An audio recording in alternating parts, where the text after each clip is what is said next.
So guys आज हम chapter number 26 coordinate geometry के एमसीक्यूज करेंगे। इस बुक की जितने भी एमसीक्यूज पार्ट था हमारा वो सभी कंप्लीट हो चुका था, उसका लिंक आपको डिस्क्रिप्शन बॉक्स में मिल जाएगा। आज हम चैप्टर नंबर 26 कर रहे हैं और फिर इसके बाद हमारा चैप्टर नंबर 27 और रह जाएगा और सभी चैप्टर्स हम ऑलरेडी कंप्लीट कर चुके हैं। लिंक आपको डिस्क्रिप्शन बॉक्स में मिल जाएगा और इस बुक के जो फुल लेक्चर्स हैं उनका भी लिंक आपको डिस्क्रिप्शन बॉक्स में मिलेगा। आप उनको देख सकते हैं, सभी की प्लेलिस्ट हमने बनाई है तो आप उनको चेक कर सकते हैं। ईच एंड एवरी क्वेश्चन का सॉल्यूशन मिलेगा और कुछ भी प्रॉब्लम आती है आपको तो आप कमेंट करके बता सकते हैं, तो उसका सॉल्यूशन जल्द से जल्द करने की कोशिश करेंगे। तो आज हम देखते हैं एक्सरसाइज 16 और 26A में फर्स्ट एमसीक्यू है हमारे पास। देखते हैं इसमें कह रहा है कि इन इक्वेशन, और फिर देखो एक और इम्पोर्टेंट बात कि इसको एमसीक्यूज वाले पार्ट को करने से पहले आपको इसका फुल लेक्चर करना चाहिए, क्योंकि अगर आप फुल लेक्चर कर लेते हो तभी आपको एमसीक्यूज क्विकली समझ में आएंगे। अभी आपको समझ में नहीं आएंगे अगर आप स्टार्टिंग से एमसीक्यूज करेंगे। तो सबसे पहले आप इसका कॉन्सेप्ट देखें, कैसे हमें क्वेश्चंस करने हैं, सभी चीज़ करने के बाद ही आप एमसीक्यूज करें तो आपको ज़्यादा ईजिली, बहुत ही मतलब सिंपली आपको समझ में आ जाएंगे और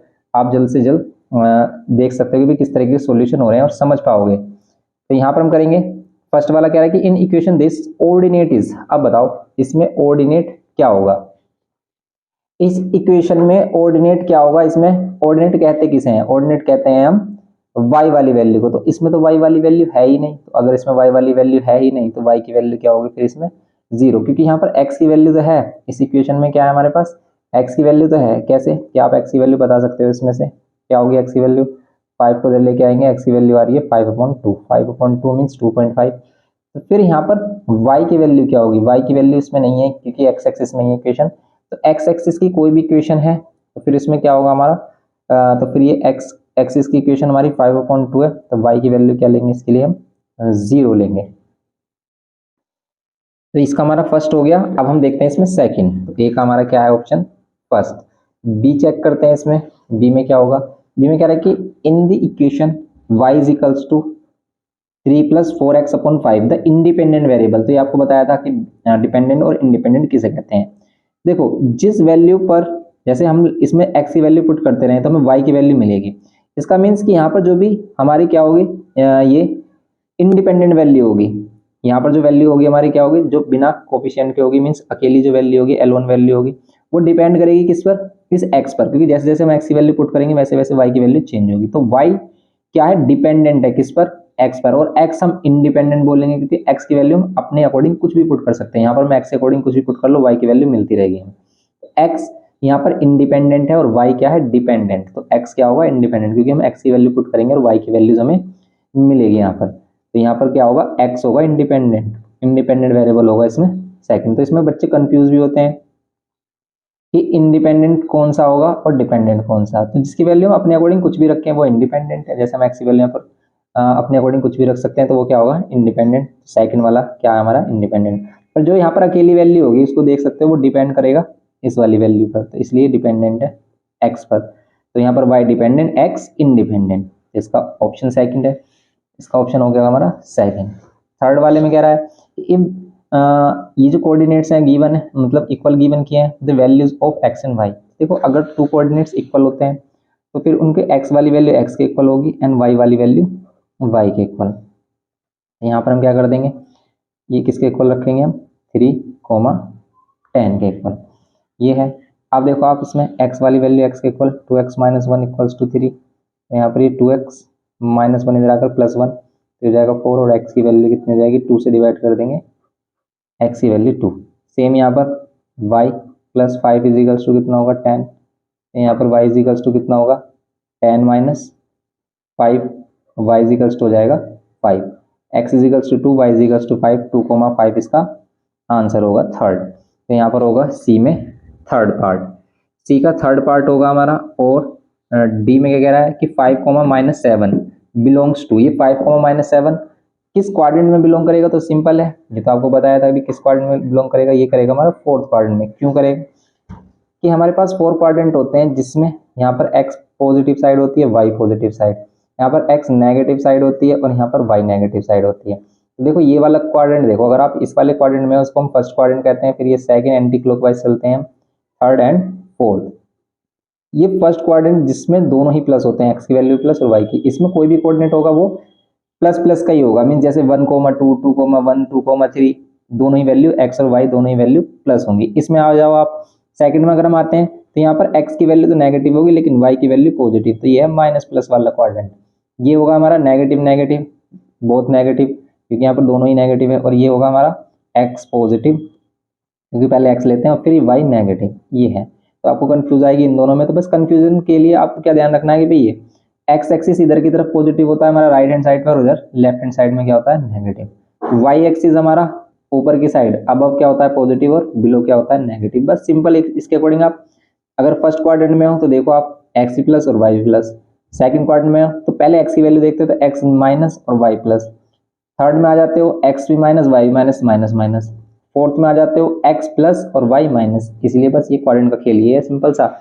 इसी के अकॉर्डिंग अगर हम देख रहे हैं कि 5,-7, तो 5,-7 का मीनिंग क्या है, देखो 5,-7 का मीनिंग है ये प्लस है ये माइनस, और प्लस माइनस वाला क्वाड्रेंट ये है, इसलिए फोर्थ क्वाड्रेंट इसका आंसर है। डी का क्या होगा फोर्थ, डी में फोर्थ आंसर और फोर्थ ही क्वाड्रेंट है। Abscissa of A point is the solution of this equation and it's ordinate is the solution of this equation, the point is, तो आपको पॉइंट बताना वो क्या होगा। तो x की वैल्यू यहाँ से आएगी, एब्सिसा को हम x की वैल्यू कहते हैं और y की वैल्यू को ऑर्डिनेट कहते हैं, y की वैल्यू यहाँ से मिलेगी। देखो यहाँ से क्या मिल रही है x की वैल्यू, यहाँ से x की वैल्यू मिल रही है 3, क्यों क्योंकि हम कर रहे हैं 3x - 2 = 7 को सोल्व, 3x - 2 = 7 को सोल्व करेंगे, -2 इधर आएगा +2 ये हो जाएगा 9, 3x = कितना 9 और x की वैल्यू कितनी हो जाएगी हमारी, x की वैल्यू हो जाएगी 3, x की वैल्यू 3 आ रही है।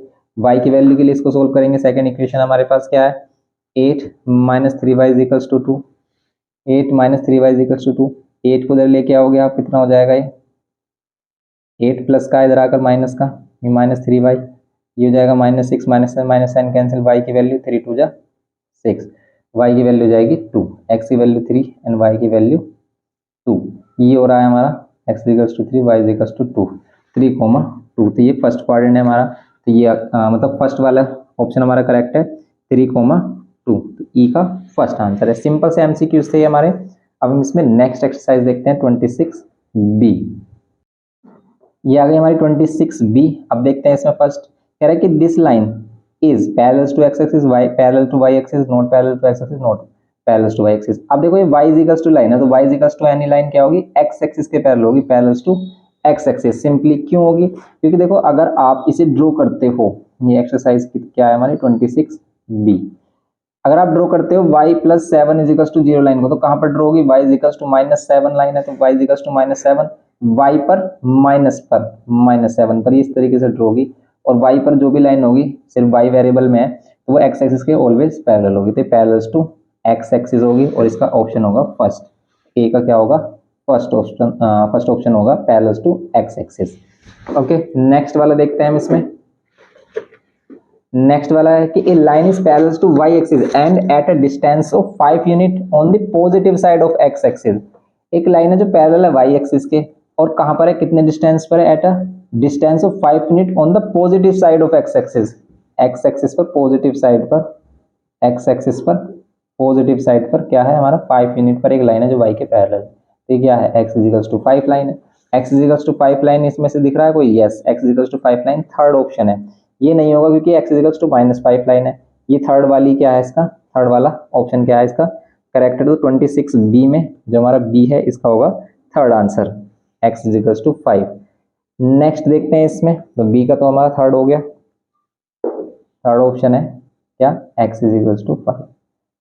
C इसमें कह रहा है कि this line is equation of a line if x = 2 then the y will be. तो सिंपल सी बात है इसमें, तो भी x की वैल्यू गिवन की आप y की वैल्यू बता दो, हमारे पास इक्वेशन ये है, और कह रहा है कि x = क्या पुट कर दो 2, x = 2 पुट करते हैं तो y की वैल्यू क्या मिलेगी, यहाँ पर y की वैल्यू मिल रही है 1, क्योंकि ये 6 2 12 -5 = 7, 7 इधर आकर माइनस कर लो या 12 को इधर लेके आ जाओ, 12 को इधर लेके आएंगे तो कितना हो जाएगा ये माइनस का 5, माइनस से माइनस साइन कैंसिल, y = कितना 1, y = 1 हो जाएगा। तो इसमें क्या होगा वैल्यू ऑफ y = क्या होगी 1 होगी।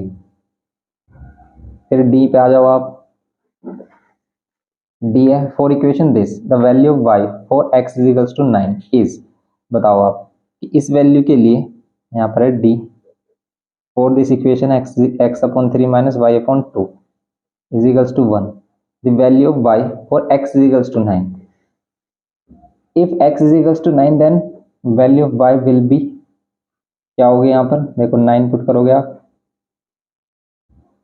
यहाँ पर कितना आ रहा है 3 minus y/2 is equals to 1. अब देखो आप 3 को इधर लेके आ सकते हो, minus y/2 is equals to 3 इधर आकर क्या हो जाएगा -3 minus y/2 is equals to -2, minus से माइनस एन cancel, y is equals to कितना हो जाएगा 4. y इज इक्वल्स टू कितना होगा 4 होगा. तो d की वैल्यू क्या होगी हमारी 4 होगी, थर्ड ऑप्शन. तो ये हमारा थर्ड ऑप्शन, इसमें क्वेश्चन नंबर ये है हमारा डी. तो डी का क्या है हमारा थर्ड है. अब देखते हैं हम इसमें ई वाला पार्ट. ई वाले पार्ट पर देख लेते हैं इसमें क्या आ रहा है हमारा. ई में है कि लाइन x-4, लाइन क्या है हमारे पास x-4 is equals to 0 and 3y is equals to 1 intersect each other. ये दोनों एक दूसरे को इंटरसेक्ट करते हैं at a point P. The coordinates of point P. देखो P के कोऑर्डिनेट्स क्या होंगे अगर हम इसको समझें तो ये है क्या. देखो सिंपल सा क्वेश्चन है ये हमारा. अगर हम देखते हैं इसमें इस पर ड्रॉ कर सकते हैं हम इसको, इस वाले ग्राफ पर कैसे x-4 is equals to 0 line है. x-4 इज इक्वल्स टू 0, इसका means x is equals to 4 line. x is equals to 4 line अगर हम यहाँ बना रहे हैं, फिर ये कह रहा है कि 3y is equals to 1, 3y is equals to 1, y is equals to कितना होगा 1/3. y is equals to 1/3 line यहाँ पर बनेगी कहीं. इनका इंटरसेक्शन पॉइंट क्या होगा, ये वाली वैल्यू x की वैल्यू 4 और y की वैल्यू 1/3. ये तो होगी y की वैल्यू, इसमें 1/3 होगी और ये x की वैल्यू होगी 4. तो सिंपल ये कोऑर्डिनेट हो गए 4 और 1/3. तो 4 को 1/3 सेकंड वाला ऑप्शन इसका करेक्ट है. तो ई में क्या होगा हमारा सेकंड ऑप्शन होगा. बस ये बताना था इसमें. सिंपल सा क्वेश्चन है ये हमारा. नेक्स्ट एक्सरसाइज देखते हैं इसमें 26C में देखो आपको क्या बताना है. ये कह रहा है कि inclination of a point is 60 degree. अगर इंक्लिनेशन मींस थीटा 60 डिग्री है तो स्लोप बताना है. तो ये कॉन्सेप्ट आपको बताया था कि स्लोप हम कैसे निकालते हैं. स्लोप निकालने के लिए सिंपल हम क्या करते हैं, स्लोप निकालने के लिए tan थीटा कर देते हैं. अगर हमें इंक्लिनेशन गिवन है तो अगर हमें थीटा गिवन है, ये 26C एक्सरसाइज है हमारी. थीटा गिवन है कितना 60 डिग्री, स्लोप कितना होगा m is equals to tan theta होता है और tan थीटा कितना है 60 और tan 60 होता है √3. तो इसका आंसर होगा थर्ड, फर्स्ट वाले का थर्ड आंसर होगा √3. ओके. अब हम देखते हैं इसमें नेक्स्ट वाला पार्ट बी. कह रहा है कि दिस इक्वेशन स्लोप बताना है इस इक्वेशन में आपको. तो स्लोप क्या होगा 2x minus 5y is equals to 8. इसमें स्लोप क्या होगा, इसको निकालो स्लोप कैसे, y is equals to mx plus c. अगर कोई भी इक्वेशन हमारे पास और उससे हमें स्लोप चाहिए तो हम इसे चेंज करेंगे y is equals to mx plus c वाली फॉर्म में.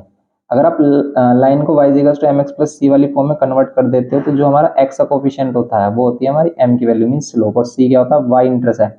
y इंटरसेप्ट का मींस क्या है, जहां पर लाइन y को क्या करती है कट करती है. मींस जैसे एक लाइन हमारी होती है कट कर रही है y को, जितने पे भी कट कर रही है वो c की वैल्यू होती है. c की वैल्यू जितना भी डिस्टेंस है 1 2 3 एंड सो ऑन, कुछ मतलब कोई भी डिस्टेंस हो सकता है. अब इसको y is equals to mx plus c की फॉर्म में कन्वर्ट करने के लिए हम क्या करेंगे, y वाली वैल्यू अकेली कर दो और ये वाली वैल्यू सभी इधर लेके आ जाओ राइट हैंड साइड में. प्लस का 80 रहेगा लेकिन ये 2x इधर आकर माइनस का. अब ये -5 लेके आओ इधर. जब आप -5 को इससे भी डिवाइड करोगे और इससे भी डिवाइड करोगे -5 से, ये जो वैल्यू होगी ये होगी m की वैल्यू. m की वैल्यू कितनी हो जाएगी, स्लोप कितना होगा 2/5. स्लोप होगा हमारा 2/5. तो इसका आंसर होगा हमारा. अब हम नेक्स्ट वाला देखेंगे. इसका आंसर तो हो गया हमारा कितना 2/5. ये कौन सा वाला पार्ट है हमारा बी. तो बी का 2/5 है मीन्स फोर्थ वाला ऑप्शन इसका करेक्ट है 2/5. अब हम देखेंगे इसमें सी पार्ट. सी पार्ट में क्या कह रहा है, सी में कह रहा है कि दिस इक्वेशन y इंटरसेप्ट. इस इक्वेशन में y इंटरसेप्ट क्या होगा, इसे भी y is equals to mx plus c की फॉर्म में कन्वर्ट करेंगे. इक्वेशन ऑफ लाइन हमारे पास 5x minus 6y is equals to में कितना +9 है ये. y is equals to mx plus c की फॉर्म में कन्वर्ट करेंगे तो जो 5 है इधर आकर माइनस का 5x होगा और +9. अब ये जो हमारा -6 है इधर आकर सेपरेट डिवाइड हो जाएगा -6 और यहाँ पर भी -6. अब इसे कैंसिल कर दोगे y इज इक्वल्स टू कितना हो जाएगा 5/6x और यहाँ पर ये माइनस का, इसको कैंसिल कर लो आप 2 3 3 से 9 और 3 2 से, तो -3/2 ये आ रहा है हमारा y इंटरसेप्ट -3/2 ऐसे -3/2. यस, तो इसका होगा हमारा c का होगा फोर्थ वाला आंसर -3/2। नेक्स्ट देखेंगे, if the slope of the line is -2 and its y intercept is -7, the equation of line। तो इक्वेशन ऑफ लाइन, इस बार हमें y इंटरसेप्ट और स्लोप गिवन है, तो स्लोप है -2, m की वैल्यू हमारी -2 and y intercept mean c की वैल्यू है -7। तो बस आपको क्या करना है, इस फॉर्म में रख देना है, y = mx + c, इक्वेशन आ जाएगी। m की वैल्यू -2, m के प्लेस में -2 एंड c के प्लेस में -7, यही इक्वेशन है। क्या ऐसी इक्वेशन दिख रही है? कहीं नहीं। तो इक्वल्स टू में 0 बनाने के लिए इन सभी को उधर लेके आओगे तो 2x प्लस का ये प्लस का y और ये 7 भी इधर आकर प्लस इक्वल्स टू में 0। ऑल वैल्यू पॉजिटिव है तो सभी वैल्यू पॉजिटिव फर्स्ट वाले में, तो डी का क्या है हमारा, डी का है फर्स्ट आंसर। सिंपल सा क्वेश्चन था ये भी हमारा। अब ई में कह रहा है कि for this equation the values of slope and y intercept. Simple सी बात है ये भी, ये क्वेश्चन तो अभी हमने किए हैं कि भाई आपको इसे y = mx + c की फॉर्म में कन्वर्ट करना है। अब देखो, या तो आप x को उधर लेके आ जाओ फिर माइनस को चेंज करो, या फिर आप ऐसे भी कर सकते हो कि -1 को उधर लेके आ जाओ, ओनली y को उधर कर दो क्योंकि y इधर आते पॉजिटिव हो जाएगा। अभी y = mx + c की फॉर्म में से ऐसे भी लिख सकते हैं, y को उधर और इस पूरी वैल्यू को उधर। अब कुछ बच्चे सोचते हैं कि भाई ये वाली वैल्यू इधर आएगी, इधर आएगी तो नेगेटिव आएगा, तो ले लो नेगेटिव। अगर इसको उधर लेके आओगे तो माइनस का हो जाएगा ये भी, और इस वाली वैल्यू को इधर लेके आओगे ये भी नेगेटिव, तो नेगेटिव से नेगेटिव कैंसिल भी तो हो जाएगा। तो आप ऐसे भी समझ सकते हो कि y = यहाँ पर दोनों वैल्यूज इक्वल हैं, तो आप y = x-1 इस टाइप से भी लिख सकते हो। तो स्लोप कितना आ रहा है, स्लोप आ रहा है हमारा 1, स्लोप कितना आ रहा है हमारा, स्लोप कितना आ रहा है 1 आ रहा है, स्लोप 1 आ रहा है। और c y इंटरसेप्ट कितना आ रहा है -1। तो बस इसका यही आंसर है हमारा, क्या, m = 1 एंड c = -1। इसमें कौन सा ऑप्शन हमारा, m = 1 and c = -1, m = 1 c = -1, third option. E में क्या होगा हमारा, थर्ड ऑप्शन होगा। देखो इसमें थर्ड ऑप्शन तो होता है, लेकिन ये हमने थोड़ा सा चेंज, मतलब इक्वेशन हमने बाय मिस्टेक गलत लिख लिया, ऐसा हो जाता है क्वेश्चन में। इसका आंसर 1 आ रहा है, क्यों आ रहा है, क्योंकि इक्वल्स टू में 1 नहीं है, +1 है और इक्वल्स टू में 0 है। y को इधर लेके आएंगे हम, यहाँ पर x + 1 बचेगा, तब y पॉजिटिव हो जाएगा। तो यहाँ पर m की वैल्यू 1, x के साथ m की वैल्यू होती है 1, और y इंटरसेप्ट 1 मीन c की वैल्यू 1, तो इसमें दोनों वैल्यू 1 है और इसका आंसर कितना है 1, m = 1 c = 1, ये है इसका आंसर। ये 26 चैप्टर के एमसीक्यूज हो जाते हैं, बस हमारा एक चैप्टर रह गया 27, इसके एमसीक्यूज करेंगे। और इसमें जो हमारी जो बुक है, इस बुक के सभी चैप्टर्स के एमसीक्यूज हम कंप्लीट कर चुके होंगे इस चैप्टर के, मतलब इस जो नेक्स्ट लेक्चर होगा उसके बाद। तो आप इन सभी को कर सकते हो, और इसका फुल लेक्चर के लिए भी आपको लिंक डिस्क्रिप्शन बॉक्स में मिल जाएगा, आप उनको देख सकते हो। तो बस आपसे एक रिक्वेस्ट है कि आप जो भी आप पढ़ रहे हो, जो भी आप लेक्चर ले रहे हो, उसका प्रैक्टिस, उसकी प्रैक्टिस जरूर करनी है आपको। अगर आपने उनको प्रैक्टिस नहीं किया, प्रैक्टिस किस टाइप से करनी है, खुद पेन कॉपी उठाना, सोल्व करना है, सोल्व नहीं होता फिर देखना है आपको सॉल्यूशन और फिर करना है। अगर आप इस काम को कर लेते हो तो आप उस चीज को कभी नहीं भूलोगे और परफेक्ट बनोगे, क्योंकि आपको पता है कि अगर आप इनकी प्रैक्टिस नहीं करोगे तो आपके किसी भी काम के नहीं है, आप इन्हें यूज ही नहीं कर पाओगे, सब चीजें भूल जाओगे। एग्जाम में आपको सभी चीजें पता होगी कि भाई ये कैसे होना है, कैसे करते हैं, हमने किया है, लेकिन आपसे नहीं हो पाएगा। इसीलिए बस आपसे रिक्वेस्ट है कि आप लाइक शेयर करें या ना करें, बस प्रैक्टिस जरूर करें। तो आपको अच्छे से प्रैक्टिस करनी है। इस लेक्चर को देखने के बाद अगर आप हमारी थोड़ी सी भी रेस्पेक्ट करते हैं तो प्लीज आप इस लेक्चर को, जो भी आपने देखा है, जो भी आपने अपना टाइम दिया है, क्योंकि देखो सबसे मूल्यवान, सबसे कॉस्टली, प्राइस लेस कह सकते हैं कि व्यक्ति के पास क्या होता है, इंसान के पास टाइम होता है। अगर वो उस टाइम को वेस्ट कर देता, वो टाइम कभी भी नहीं खरीद सकता, कितने भी पैसे दे लेना वो टाइम नहीं खरीद सकते हो आप, इसलिए प्राइस लेस होता है टाइम। तो टाइम का सदुपयोग करना सीखें, यूजफुल करें, मतलब जितना भी ज़्यादा आप यूज़ कर सकते हो उस टाइम को कभी वेस्ट ना होने दें, इसीलिए आप इसकी प्रैक्टिस करें। मिलते हैं ऐसे ही नेक्स्ट लेक्चर में। Thanks for watching.